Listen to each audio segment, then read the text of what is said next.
But as a business owner, you also, use some of those things as opportunities, right? Like, hey, like there's some really good people that are going to be out there that could use an opportunity that, may have not taken a chance before, that may have not done something before. And like, it's kind of like shifting, like just a mindset shift of like, right? Like every market, every time, like there's always like opportunity, like, just like fast forwarding, like we were talking before, like one of the things like everyone, is if any realtors are listening to this, like over the last 6 years, it's all been the same phone calls. You find any foreclosures or like multifamily homes, please call me. And it's like, I know, like you and the 5,000 other people that want to buy the same thing, that thinking for 2011, like that you're going to find that you like, no, but what about like all you people that are like, oh, I want to go back to 2011. I wish I was in that market. But like, but now like there's office distress, right? And again, like you have to be crafty. You have to know what you're doing, and it's not for everyone, and it may never come back. But that was also the mindset too in 2010, like the real estate market is dead. It is never coming back. Yep. So like, it's so easy to think like, oh my gosh, those prices, if I can only, but like, it's the same thing now, right? In office. It's like, I don't know that we have the distress levels. I'm not such an office guy. I'm trying to get into it. Yeah, but particularly in this type of office. Yeah. Yes, there is. In a world in what's becoming more and more an online world. Correct. There is some, office distress more in certain areas than others. Correct. But yeah, we all have the kind of the blinders on, or the short-sightedness, and even we have, when I have a client, they'll say, well, I don't want to pay, the deal will fall apart over $5,000 or $10,000, right? And I'll say, I'll share a story. I said, my parents bought, some houses, 25 years ago for $30,000. Yeah. And now they're worth $350,000. I said, would it have made a difference if they paid 10% more or 50% more? Yeah. They wouldn't have wanted to. And everyone would have said, no, don't pay $10,000 more than it's worth. Or I said, but in the grand scheme of things, you sell the house now, would it matter? Totally. And I think that we have to remind our clients and sometimes remind ourselves too, to think longer term, especially when we're our own client.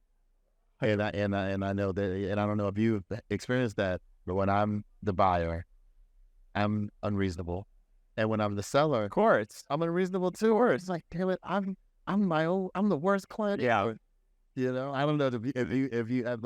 Yeah, I know. I remember on one. So we bought. I think this goes to 2017, and like we bought another multifamily in Central Connecticut, and I remember like there was some issue with the roof, and like we're haggling over $5,000, right? Maybe it was 10. I don't remember what it was, and like the broker was like, because in the commercial sense, like I use commercial brokers, more because I'm like a principal investor first, right? But meaning not, like I'm not looking to make my money on those right. transactions as that.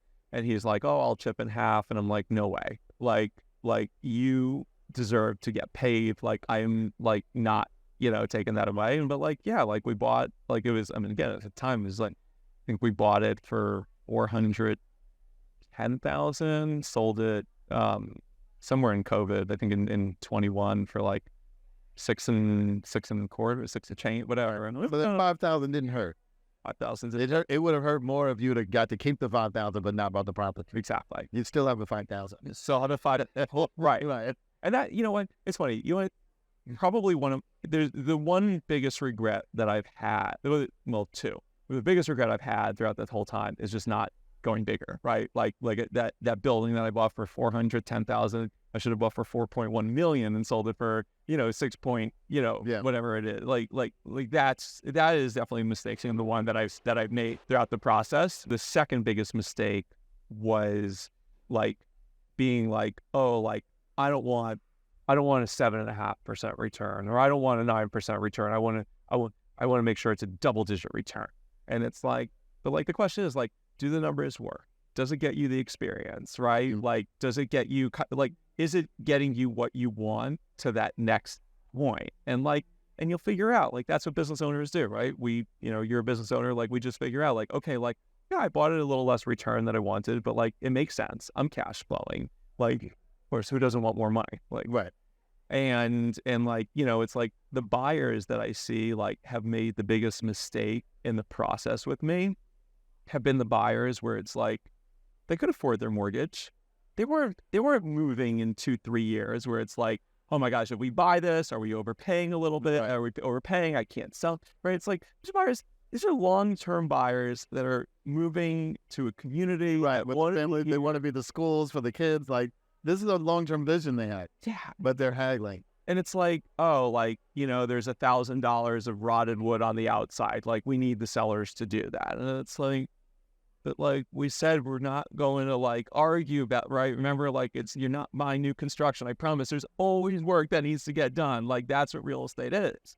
So that's like the biggest regret that I had, like, just those small, like, you're not thinking like big picture when of course it made sense. Like, of course, if the numbers don't make sense, or again, you never want to be a buyer and not be able to afford payments. Right. Or again, if you're going to move, like, those are times where I think it's a little different and you may want to find better buys. Like we say sometimes, like, if you're getting on an ROI on an ad, if one is giving you 2-to-1, one's giving you 4-to-1, and one's giving you 7-to-1, which one do you keep? All of them. Yeah. Right. Exactly. Right. Exactly. But we want to say, no, I don't want to. I want to cancel the 2-to-1 and the 4-to-1, and I want to try to do the 7-to-1, make that the control, and then I want to try to find the 12 to 15-to-1. Right. And a lot of times that doesn't work. We have to take our wins when we get our wins. Yeah. Because as we know, with real estate transactions, especially, each one is unique. Each one is unique, and sometimes that 30 days, especially in the market we've seen over the past couple of years, the seller goes back to the board and sells it. I mean, that happened. I mean, I had a property I sold. We were under contract. Deal fell apart on the day of settlement because they wanted something fixed. Like, we're way outside of contingencies, but they just decided they wanted something fixed or wanted a $5,000 credit. And I was unreasonable, and I'm always like, no, we're not doing it. And I'd rather sell it, and we end up selling for $20,000 more to the next buyer because the market was moving in that way. But I'm sure you have story after story like that. But what do you like to do outside of real estate? So outside of real estate, I mean, usually this time of year, I'd be skiing. I love to ski. I tore my Achilles last summer, so that's a long recovery. They say 6 to 12 months. Like, I'm 7 months in and I'm not recovered. So I love to ski. Are you doing the rehab? Doing the rehab. Okay. It'll come back. I went skiing I guess last year, and I had a ACL reconstruction, and just for my own personal mental safety, I guess, I wore my DonJoy brace under my jumpsuit, and so I felt fully comfortable, so I'm sure, so there is light at the other. Yes, totally. Totally. And every day is better. But so I love to ski. I try to stay active. With family a lot, which is great. What about kids? Yeah, so wife and 3 kids. 3. Okay, how old? 11, 7, and almost 2. Okay, okay. You got a little one in the house. Got a little one. Right. Yeah. Yeah. My youngest is 10, and I can't even remember the 2 time. I tell you the time. Well, from your 11-year-old.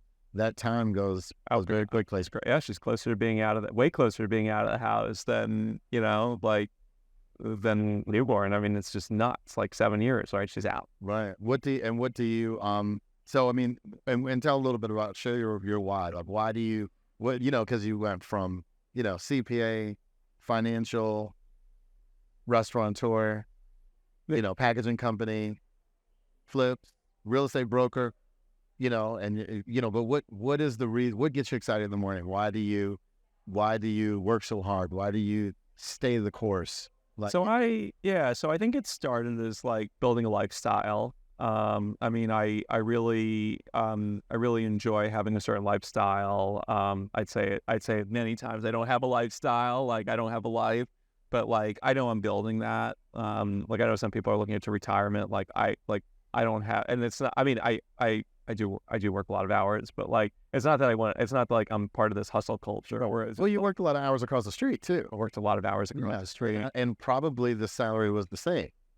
You know what I mean? Regardless of whether you worked 8 hours or. Oh yeah, you're right, exactly. Yeah. Yes. Yeah. But so I'm like, I'm in this stability lifestyle. I love it. I really love the real estate part. I probably like the one thing that probably have the brokerage that I just don't love, because like always being on call.